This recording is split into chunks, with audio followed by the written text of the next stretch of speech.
You're listening to the Ask Drone U podcast. You ask, we answer your drone questions. Whether you're here to turn your passion into profit or you simply fly for fun, we're a community of learners and teachers who aspire to achieve greatness.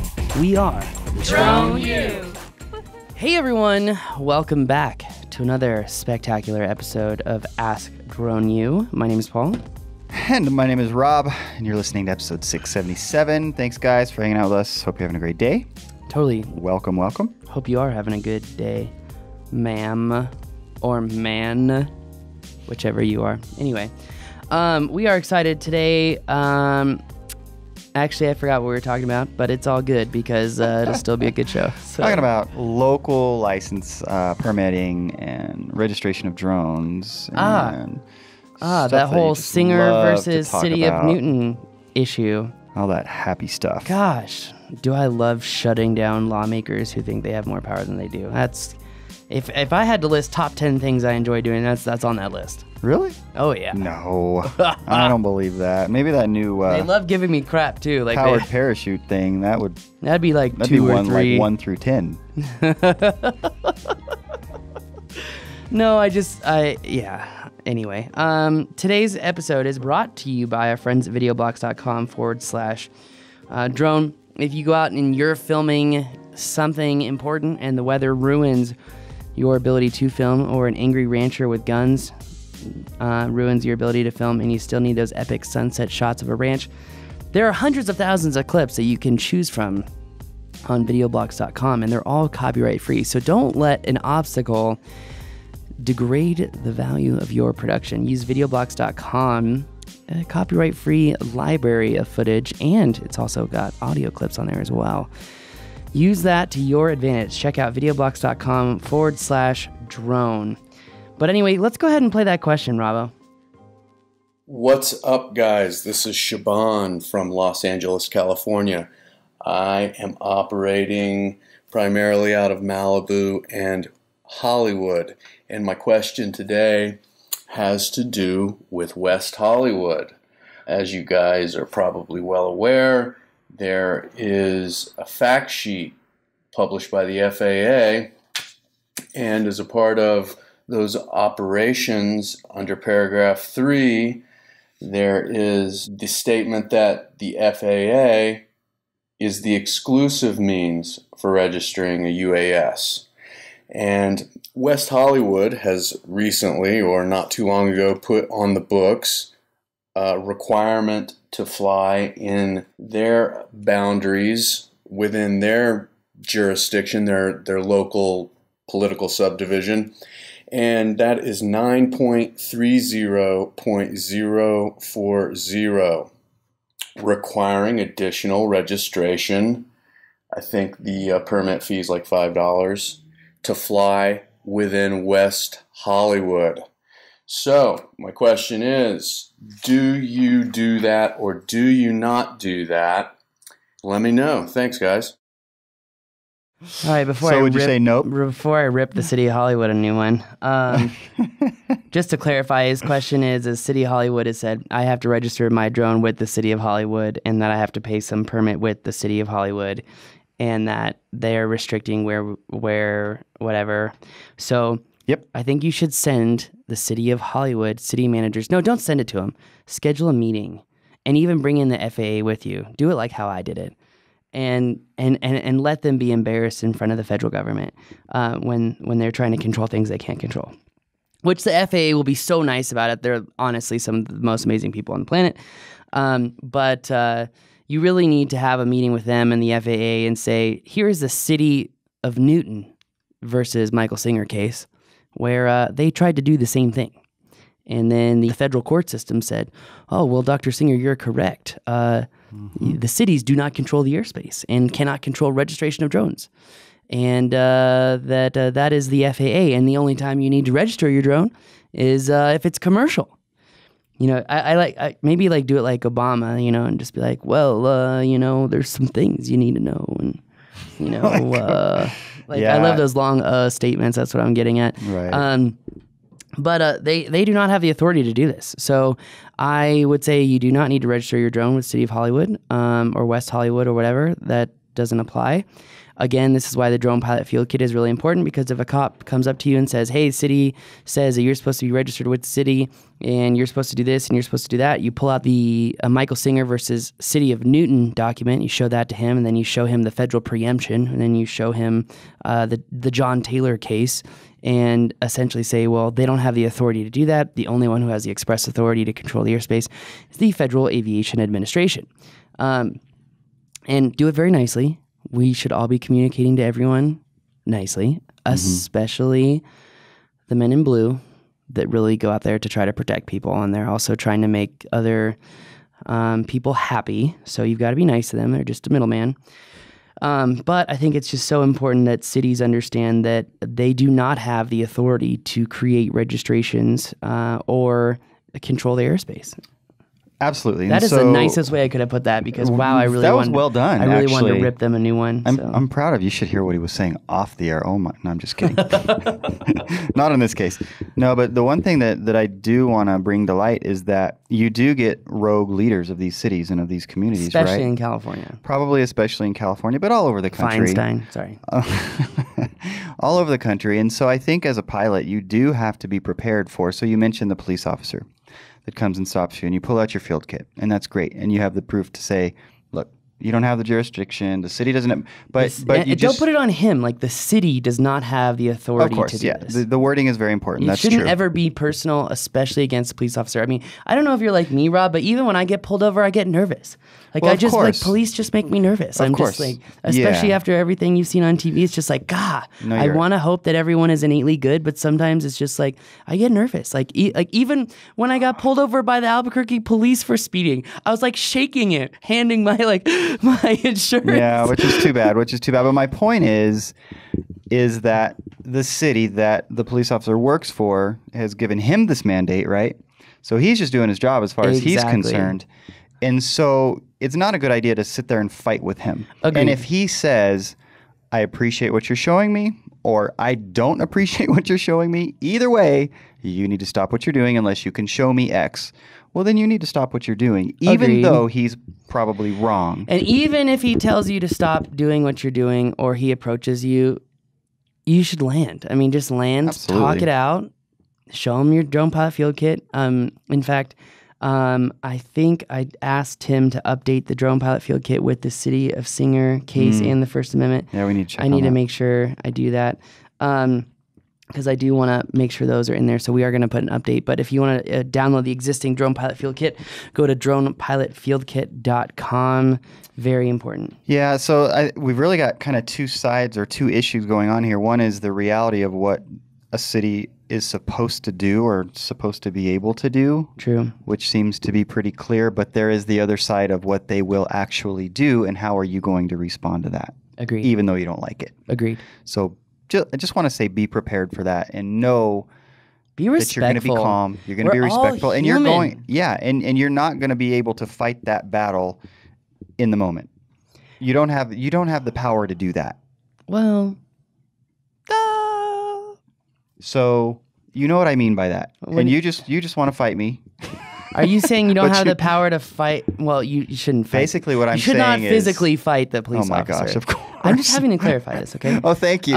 Thank you. I'm now, sure that was necessary. A verbal argument that is presented nicely, as my dad would say, you lose any argument where you raise your voice. Because the moment you raise your voice, it's become emotional What and I'm you've lost saying subjectivity.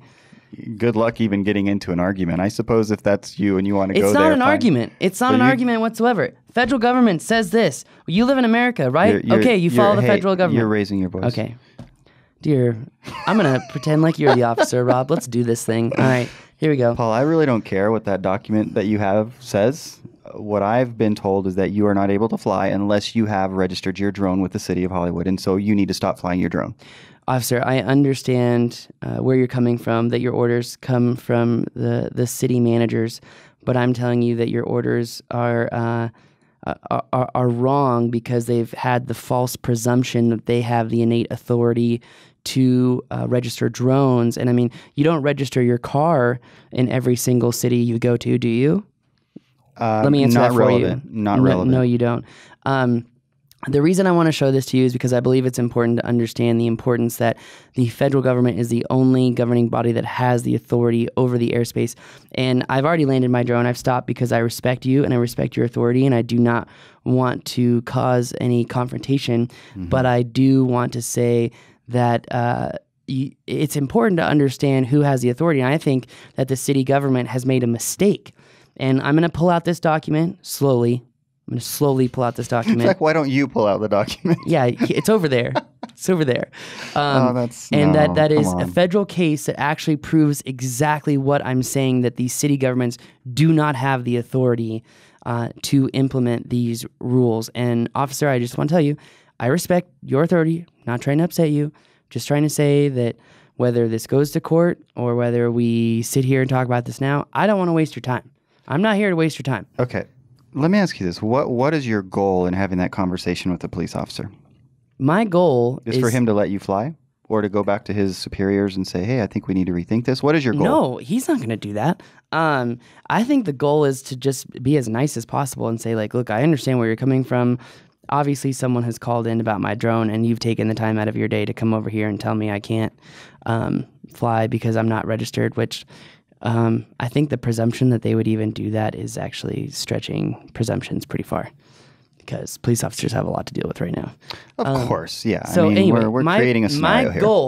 My goal is education and informational. It's like when you watch, NBC and CBS on the weekends, you see the little EI symbol, educational, informational. It's a really nice way to say, I appreciate what you're doing, trying to protect the community. I'm not a danger to the community. Here's why. The city does not have this express authority. The federal government does. I don't want to waste your time. Can we please move on to other things? Can I buy you a beer? Yeah, cool. Probably a really nice guy. He's going to sit there and listen to you, so maybe he will want a beer. He's going to be like, after listening to your for the last 10 minutes, I need a beer. Let's call it 2. No, I hear you, because we definitely, our hope is that we can educate folks, right? And that's what we want to do. That's why the field kit's out there, so we can help educate the community at large as to what the actual rules are. You just have to kind of pick your spots. And if he still is like, I'm writing you a ticket, okay, move on. It's not that big of a deal. Take the ticket, fight it in court, because guess what? You're going to win. It's easy. And that's what I meant. And that's where your fight's going to be anyways, right? Hence the Singer case. Yeah, I just try to avoid people wasting my time, and that's why I'm always like, well, sir, I don't want to waste your time because he has to show up to the court as well. So, it's his time. No, you're right. And I wasn't even thinking about this in terms of a ticket. You may or may not get a ticket, but he might just be saying you need to stop flying. And so then you just stop flying. Go there the next day and do it again. Or maybe somewhere else. It's legal. There's nothing wrong with it. I hear you. I do. I really do. And I think everybody else does. I want to side on the police officers all the time, because I really respect what they do. Of course. But then I think of the example of Dave Ritchie. Very nice guy here in Albuquerque. And just the other day, he learned why science is more important than anything else. And here's what I mean by that. He gave tickets a long time ago because he would say people are speeding based off their radar gun, and they would be like, well, my TAC or my speedometer says I'm only going 78. Like I was not going 85. But if you change the size of your tire, the speedometer is going to read an error. There's a margin of error. So like even when you buy a car brand new, there's a purposeful margin of error to show you that you're actually going faster than you really are going, to help you avoid speeding tickets, amongst other things. Ford's a big proponent of this. And he was like, yeah, so, he got pulled over by a cop who said he was going 83 or 84. And he's like, no, I was only going 78. Like, I swear, I'm an old police officer, blah, blah, blah. They got in the car together. He pulls up a speedometer application where it's measuring speed by GPS. And sure enough, his margin of error was like 8 miles an hour. Wow. So he was speeding significantly, and he thought he wasn't. And he literally went on Facebook and he's like, I'm so sorry to all the people I ever gave speeding tickets to who said their speedometers were off. It's like science wins. And sometimes we all got to be humble and understand that we can be wrong even on things that we adamantly believe are correct. Dave Ritchie, I love you, buddy. Yeah. Or we can just agree with you, but be doing our job. Hence the policeman. Right? Sometimes I hate it when you take arguments this far. I'm just like, Okay, we'll stop. All right. Anyway, it looks like you actually just got a text message from a policeman. I don't know. Firemen. They're even cooler. They're both very cool. They are. Anyways, I hope that we've answered Siobhan's question. So since you like going deep on arguments, if this were a firefighter versus police officer blood drive or charity event, who would you be rooting for? Oh yeah, no. I like how I just took everything you did and turned it around on you. Yeah, well, I would say tie. They both need all the help and support that we can get them. I agree. I know you agree. I agree, but I have a bias towards firefighters. Do you really? Well, just because we've trained so many of them and become close friends with them. That's cool. That's cool. And do policemen hand out the coins as well, or is that just a fireman thing? Oh, yeah, they sure do. I've got a Bernalillo County Sheriff's Office one. I've got Albuquerque Police one. I've got now the STIA, which, if you don't know what that is, well, sucks to suck. They're really important and no one knows about them. It's awesome. And I've actually got like 8 or 9 on my dashboard now. I've got Rancho Cucamonga, Anaheim. I got a lot from Rancho Cucamonga. I was going to say, so I do know that there are some first responders out there that listen, which we totally appreciate. And I know this because some of you have reached out and talked about actually being on the show, which we need to do because there's some cool guys out there that could really speak to this from their perspective. Officer. Yeah, but my point of bringing that up is, if you ever want to send Paul a gift, he loves the coins. I think that'd be really cool. I think they're cool. But we need to do a panel of police officers. Like, how cool would it be to have done this show with a police officer? I would love that. I would absolutely love that. That would be a lot of fun, and I would love because I want them. I want their voice to be heard. Yeah, for sure. Just like how Drone Girl or whatever was saying that her clickbait title. Anyway. She does not represent drone owners. She doesn't even fly. So it's like, I don't want to represent police officers or firefighters. Yeah, we know. Okay. I want their voice to be heard from the source. Like, I feel like that is so important. From the source. We are just rambling on now at this point. Anyway, I think we answered his question. West Hollywood city managers, you're going to be getting an email from me shortly. And I hope this guy sets up a meeting with him because that needs to happen. So yeah, actually there was another, I think it was in Illinois. Vic was helping somebody. This is like Vic's main job now. I lost my train of thought. It's okay. That's going to do it for us today, guys. My name is Paul. And I'm Rob. This is Ask Drone You.